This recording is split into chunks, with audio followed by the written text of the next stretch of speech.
Hello guys, this is Kay from Pod Rainbow Science and welcome to another episode. Since the last few episodes were dedicated to LGBT community in general and to gay men, today's episode is dedicated to lesbian women. And I hope you're gonna enjoy it. Let's go!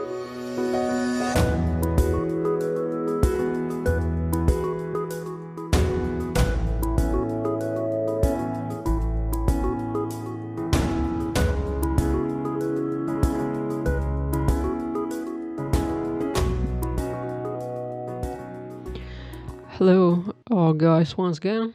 And at the very beginning, I have to apologize for the delay in uploading the episode.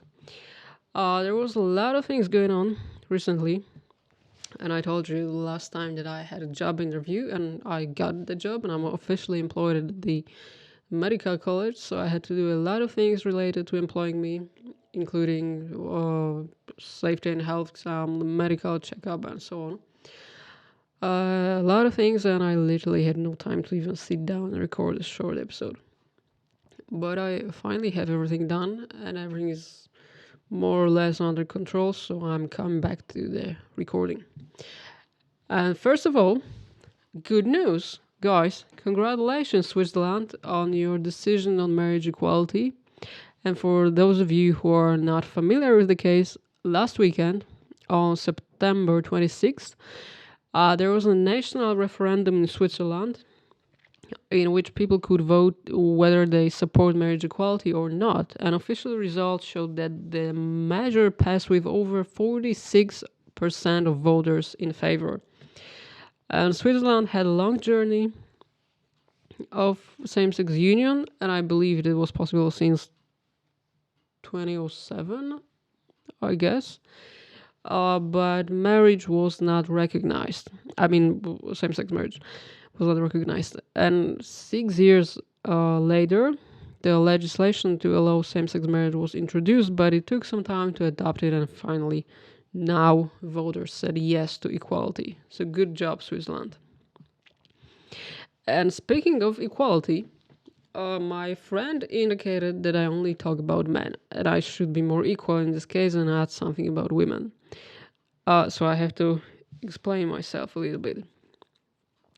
It's not me being sexist or misogynist, or at least I hope I'm not. I just work mostly with men because, of course, when I work as an HIV advisor, the vast majority of my patients are men.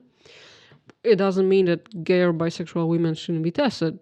They definitely should be, but they are simply not as numerous as men. And also, I usually had better contact with men. I have no idea why. I just hang around with gays. I feel good around gay men. I just don't know that much lesbians. That's why I feel more confident when I talk about men, and more competent when doing research on men. It doesn't mean I don't like women. I love them, but I know they're just not as numerous as gay men in my environment.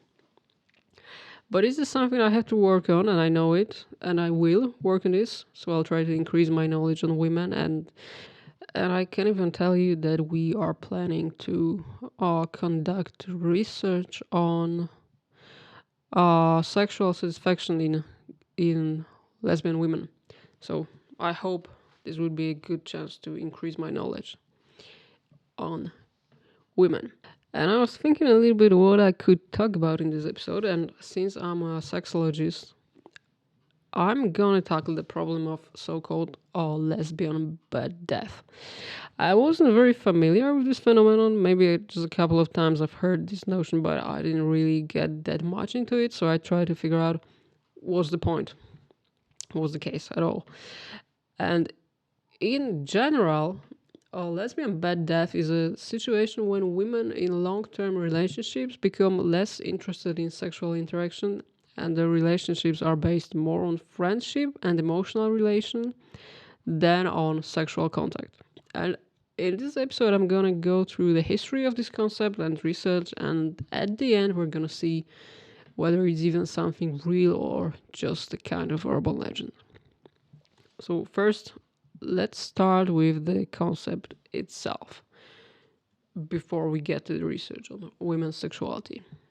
It is believed that the term lesbian bed death was coined by Pepper Schwartz, and the whole idea is based on the research described in the book entitled American Couples, Money, Work, Sex.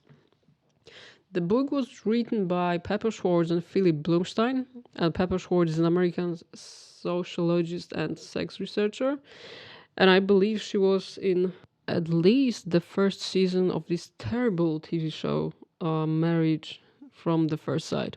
If you don't know this show, look it up. It is terrible. I mean, I'm telling you from the psychologist's point of view, it is terrible, and you can read why. But anyway, in the early 80s, they both conducted a national survey with roughly 12,000 couples who participated in their study. The overwhelming number of participants. And when I compare it to my sample size, which is equal to 400 people or 600 people at max, their sample was really impressive. And the book itself is really impressive and worth reading, and it's very well written. I mean, it's very, very easy to read, especially when you take a look at the historical context and the time of shifting family roles, and it was also a huge step toward knowing more about non-heterosexual couples, because I just want to remind you that we are in the early 80s. Civil partnerships or marriage equality were not even discussed in most progressive countries at that time. And Schwartz and Blumstein were interested in a broad range of issues, including managing money, negotiating housework, or sex life, jealousy, cheating, employment, and so on. So they decided to conduct more in-depth, intensive interviews. And of those 12,000 couples, they invited about 300 couples, heterosexual, lesbian, and gay, to talk those issues. And since in that time, before wide access to the internet, before unlimited amount of talk shows, before YouTube channels, such publication was especially interesting. And additionally, of course, when you see a book with a title that includes American couples and sex, you know you have to read it. It's obvious.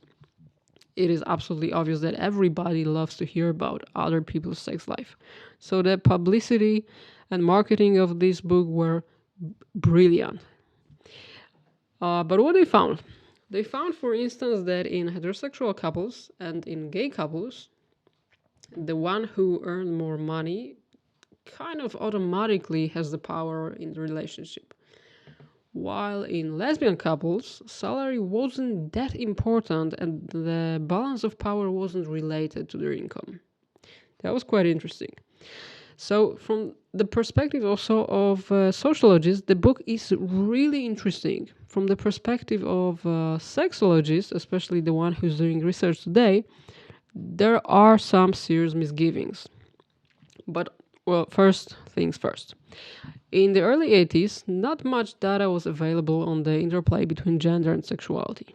And research of same-sex couples was also not very common. So before we get to the criticism of the research, I should mention that we have to remember that we are talking about the research done 40 years ago. But let's take a look what they did. Schwartz and Blumstein found out that lesbians in committed relationships had less sex than heterosexual and gay couples. And to assess it, they used one question. And today we could say only one question, which was, quote, about how often during the last year have you and your partner had sex? And almost half of the lesbian couples declared having sex once a month or less frequent. And to counter it, only 15% of straight couples declared having sex once a month or less frequent. The vast majority of gay and straight couples declared having sex more often.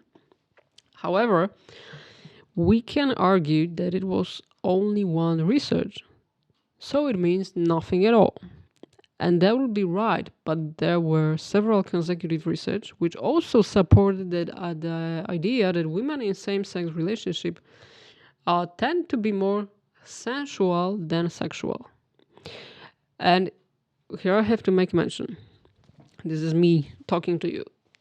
This is also okay to be sensual, not sexual. I know we're living in a culture full of sex, and sex is everywhere, from TV news to books to billboards and clothing stores everywhere. But it is absolutely okay to be asexual and not to be into sex that much. If it only suits you, it is absolutely fine. But coming back to bed death, a few studies following Schwartz and Blumstein research indicated that indeed lesbian couples were less sexually active. And for instance, Lulan wrote that roughly 80% of her lesbian sample were sexually inactive at the moment of the study. And over time, the lesbian bed death became a well-known phenomenon, like also source of jokes, also the background for many discussions within the gay community. And if we make an assumption that lesbian bed death is real, we should ask ourselves a question: why the hell does it happen at all? And Margaret Nichols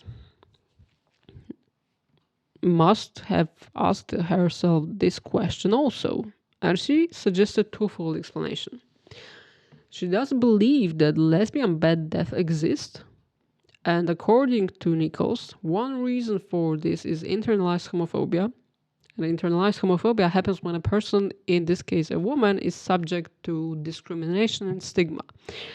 And she, in the course of time, that woman turns those ideas inward, believing that they are true. And it results with low self-esteem, lower self-confidence. It can even result with several long-term effects, such as increased depression, worsened physical health, greater risk of addictions, and so on. And the second reason for lesbian bed death, suggested by Nichols, is hyper-female behavior, which is a function of, quote, unmitigated female sexuality. But what the hell does it mean? She refers here to the work by Peplow, who summarized many research on female sexuality and compared gender differences of male and female sexuality, and concluded that women have in general lower libido and lower rates of sexual activity. So in heterosexual couples, sexual activity must be driven by male sexuality. This approach was widely criticized as heterosexist, as phallocentric, and very pathology-oriented, and most of all, it was considered as hurtful toward women in same-sex relationship, as something that undermined their self-confidence in terms of sexuality. And to understand the criticism, we have to go one level above and ask what is healthy sexuality and how the sex itself was defined in the research. Well, the definitions of sex vary from research to research. However, in most cases, behavior was counted as sex only when it included genital contact toward the goal of orgasm. Therefore, the sensual contact that might or might not result in an orgasm wasn't clearly defined as sex and usually was not considered as sex. Also, some studies might rejected non-immersive contact as sex. So, for instance, mutual masturbation was also not considered as sex. And it stems from the very classic definition and also very heterosexual definition of sex, and which wasn't updated in accordance with what study participants considered to be sexual contact. For example, Susan Yasenza says that if you substitute genital sex with sexual time spent together, it will turn out that women assess their sex life as healthier and happier compared to heterosexual couples. So it feels like research on female sexuality, and especially such phenomenon as lesbian bed death, became the victim of the fight between qualitative and quantitative type of studies. And in this case, it seems like qualitative study could be more appropriate because quantitative analysis reduce the complexity of sexual life and cause the problem with the interpretation and further the problem with inferring from the result we have. So, for example, Marlene Fry says, referring to lesbian bed death, that what 85% of long-term couples do more than once a month for 8 minutes, lesbian women do less frequent but for at least 30 minutes. And in addition, women in general, not only women in same-sex relationships, characterize their relationship satisfaction with focus on intimacy and mental relationship, and sexuality was a secondary factor. So, since the scientific evidence that lesbian bed death is real, those evidence doesn't really exist. Well, the shift in research of female sexuality was necessary. And thanks to a more open-minded and to many feminist researchers, the approach to study went from genital sex-oriented to more satisfaction and sexual and sensual-oriented. That's why in the older papers, you'll find only one item related to sex, and it's going to be usually how frequent do you have sex, or how frequent do you have sexual intercourse with your partner. And now, when you take any random paper on women's sexuality, you'll see that scholars use more complex questionnaires. And they include questions about frequency of sexual contact, of course, but also questions about sexual satisfaction, relationship satisfaction, meeting the sexual need of a person, body satisfaction, also sexual desire, and satisfaction with how often a person engages in sexual activity. So even when a person claims that they have sex once a year and it is absolutely satisfactory, it is equal to someone who says that they have sex once a week and they're happy about it. So frequency is no longer the case in such research. Also, if you look at what influences sexuality of men and women, it turns out that men are more influenced by media and their colleagues and their friends, and women, on the contrary, are more influenced by their partner. So it seems that women are more open to the need of their partner, and this could, at least partially, explain why women in same-sex relationships assess their life, their sex life as more satisfactory compared to straight couples and gays. They also, women in same-sex relationship, reported less sexual problems, less difficulty reaching orgasm, and less pain in sexual contact. So, to sum it up, the research on lesbian bed death and general sexual functioning, it seems that there is no scientific evidence that lesbian bed death is a real phenomenon. Moreover, it possibly stems from the specific approach that was socially biased and understood sex in terms of heterosexual genital sex. The truth is that sexuality of women in same-sex relationship, as well as sexuality of gay men and straight couples, cannot be directly compared. It's not apple to apple. It's more like, apple to rice, or any other abstract thing. Sexual minority women, like all other people in the world, vary from person to person. Some of them have lower sexual needs, while others can be addicted to sex. And some of them can be more into sensual-oriented relationships, while others consider sex as the most important part of the relationship. So if you're a sexual minority woman and you're thinking that you have not enough sex in your relationship and it bothers you because you have less sex than average gay woman or less sex than your friends, this is my pro tip for you. Stop comparing yourself with other people. Lesbian bed death was based on the interviews with just a few couples from Seattle and New York City. And it was done 40 years ago when researchers had a very different idea of what is healthy sexuality. And if the amount of sex you have is enough for you and it's enough for your partner, there's no reason to seek help. And if for some reason it still bothers you, then you should find a therapist, because maybe there's another problem beneath and this problem needs to be addressed. And I think that's it for today. Thank you very much, as usual, for listening.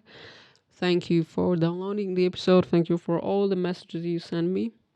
And I hope, okay, not hope, I promise next episode is gonna be uploaded sooner than this one.